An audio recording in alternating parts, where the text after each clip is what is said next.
அனைவருக்கும் வணக்கம். வணக்கம் நண்பர்களே. தமிழக அரசியல் தற்போது ஒரு புதிய காட்சி உருவாகி வருகிறது.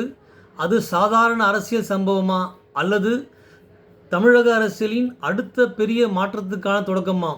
இதுதான் இன்று நாம் பேசப்போகும் மிக முக்கியமான விஷயம். ஏனெனில் முதல்வராக பதவியேற்ற பிறகு மாண்புமிகு ஜோசப் விஜய் சந்தித்து வரும் அரசியல் தலைவர்களின் பட்டியலை பார்த்தாலே ஒரு விஷயம் புரிகிறது.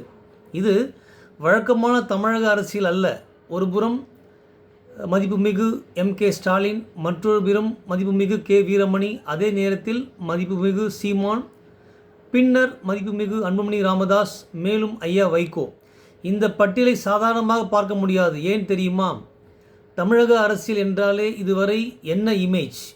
நான் நீ என்ற அரசியல், என் கேம் உன் கேம் என்ற அரசியல், எதிர்க்கட்சி என்றால் எதிரி என்ற அரசியல். ஆனால் தற்போது உருவாகும் காட்சி வேறுபட்டிருக்கிறது. அதாவது இன்று தமிழக முதல்வர் அவர்கள் சந்தித்த தலைவை பற்றி தான் கூறுகின்றோம்.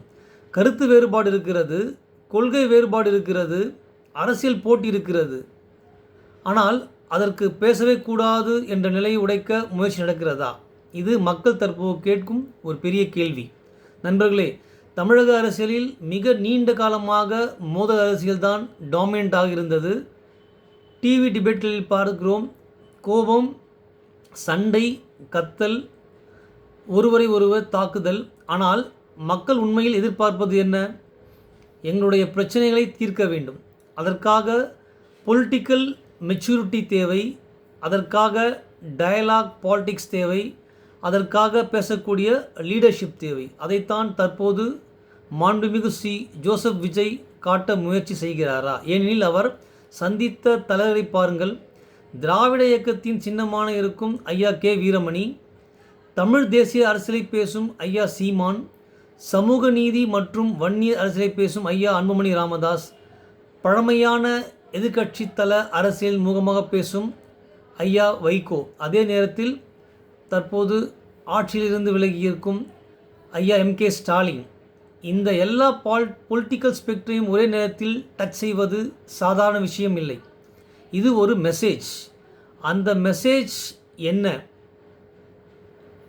நான் எல்லோரிடம் பேசுவேன். கருத்து வேறுபாடு இருந்தாலும் மரியாதை இருக்கும். அரசியல் என்பது நிரந்தர பகை அல்ல. இந்த இமேஜ் தற்போது மக்கள் மத்தியில் உருவாகி வருகிறது. ஆனால் நண்பர்களே, இங்கே ஒரு முக்கியமான கேள்வியும் எழுகிறது. இது உண்மையான பொலிட்டிக்கல் கல்ச்சர் சேஞ்சா அல்லது இமேஜ் பாலிடிக்ஸா? ஏனெனில் தமிழக மக்கள் இன்று மிகவும் பொலிட்டிக்கல் அவேர். ஃபோட்டோ எடுத்தால் மட்டும் மக்கள் நம்ப மாட்டார்கள். மீட்டிங் நடந்தால் மட்டும் மக்கள் இம்ப்ரெஸ் ஆக மாட்டார்கள்.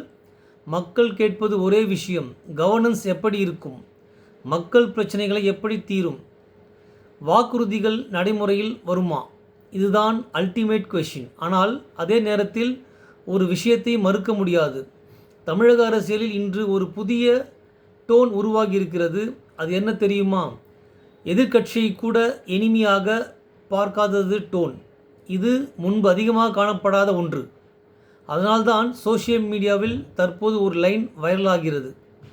இது பழைய பாலிடிக்ஸ் இல்லை, இது வேறு மாதிரி பொலிட்டிக்கல் மாடல். நண்பர்களே, ஒரு அரசியல்வாதி வெறும் தேர்தல் ஜெயிப்பதால் மட்டும் பெரியவர் ஆக மாட்டார். அவர் பொலிட்டிக்கல் கல்ச்சரை மாற்ற முயற்சி செய்தால்தான் வரலாற்றில் இடம் கிடைக்கும்.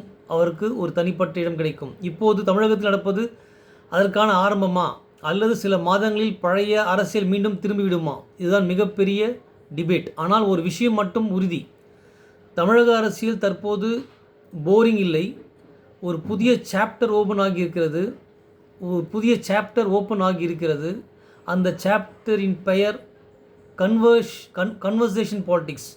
அந்த சாப்டரின் பெயர் கான்வர்சேஷன் பாலிடிக்ஸ். எனிமி பாலிடிக்ஸில் இருந்து டயலாக்ஸ் பாலிடிக்ஸ்க்கு ஷிஃப்ட் ஆகியிருக்கிறது. இது வெறும் சந்திப்பு அரசியலா அல்லது தமிழக அரசியலின் அடுத்த எவல்யூஷனா? உங்கள் கருத்து என்ன? கமெண்ட்ஸ் சொல்லுங்கள். இந்த மாதிரி டீப் பொலிட்டிக்கல் அனாலிசிஸ் வீடியோஸ் வேண்டுமெனில் சேனலை சப்ஸ்கிரைப் பண்ணுங்கள். நன்றி, வணக்கம்.